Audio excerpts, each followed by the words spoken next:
Baiklah teman-teman kehebatan luar biasa. Tadi baru saja kita berbincang dan berdiskusi dengan teman-teman dari berbagai wilayah, tapi berbincang masalah pembelajaran bahasa Jawa karena sebagai kearifan lokal. Tapi yang menarik adalah bahwa variasi belajar bahasa itu menjadi titik tumpu dan titik temu untuk berkomunikasi. Tadi juga sempat berbincang dengan teman-teman pengajar bahasa Inggris.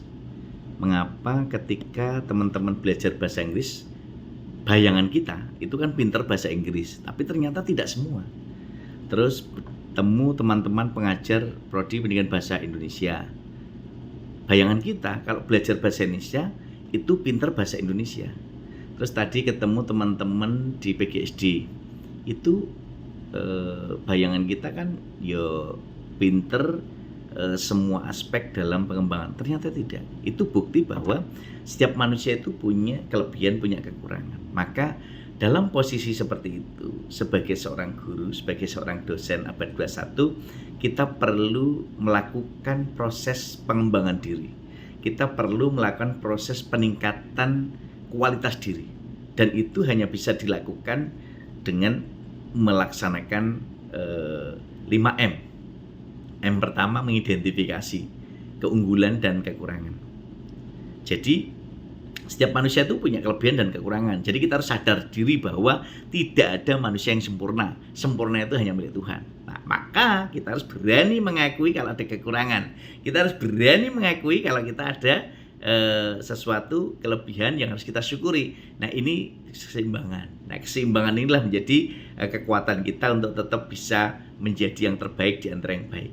Yang kedua, teman-teman badan luar biasa, kita harus mampu merencanakan dari kekurangan itu menjadi evaluasi diri untuk kita tingkatkan dengan belajar dan membelajarkan diri, dengan terus berliterasi dengan tulisan, rajin menulis dan baca, dengan terus ikut berdialog dalam komunitas Diklisa, dialog pendidikan literasi bahasa dan sastra, dan juga giat-giat lain yang tentu akan memberikan peningkatan kompetensi kita. Yang ketiga, melaksanakan.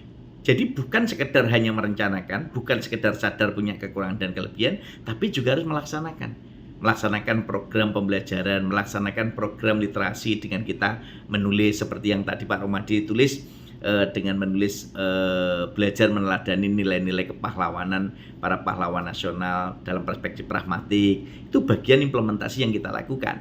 Nah, kemudian yang keempat, kita mengevaluasi. Nah, kita harus selalu melakukan evaluasi diri, baik evaluasi yang kita lakukan maupun dengan teman sejawat dengan berbagai dimensi dan sudut pandang. Ini tentu penting untuk kita lakukan. Karena apa? Dalam konteks ini kita perlu kekuatan kebersamaan untuk berkolaborasi. Dan yang kelima adalah menindaklanjuti. Dalam proses menindaklanjuti ini harus kita miliki bahwa imajinasi ini penting.